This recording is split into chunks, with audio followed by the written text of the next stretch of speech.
Righto YouTube, welcome back to my garage. This is the VE Commodore with all the heater unit removed. Still looks like a bit of a conundrum, that's just because tools are everywhere in bits and pieces.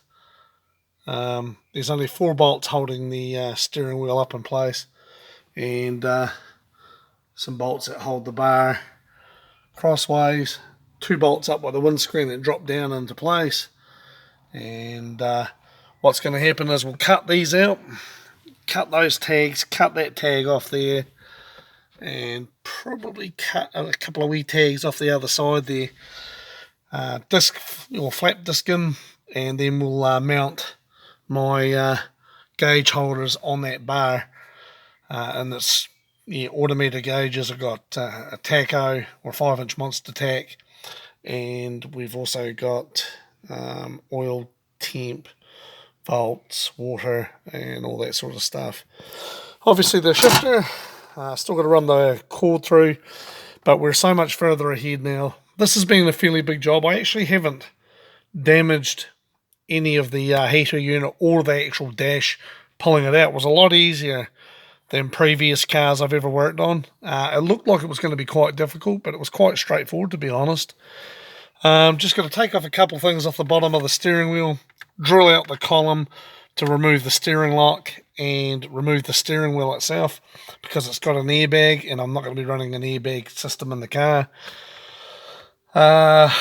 So yeah, no, we're getting there very slowly, and I've also got to change the accelerator pedal. So if you're interested in seeing what we're doing on the 454 big block project, click like, subscribe.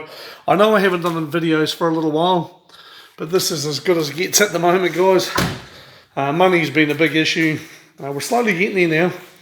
I've got a distributor. Well, sorry about the filming. Again, I'm still filming with my Galaxy J4. So the motor can come back towards the firewall. I've got some plate to fill in the holes in the firewall.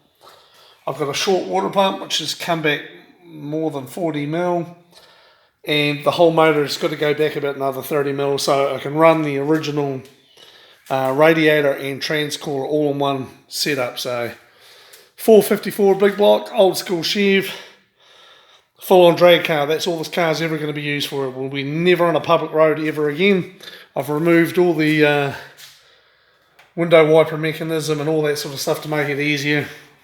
We're getting there. It's very, very slow. It's tedious. I'm just doing an hour here, a half an hour here, 20 minutes there.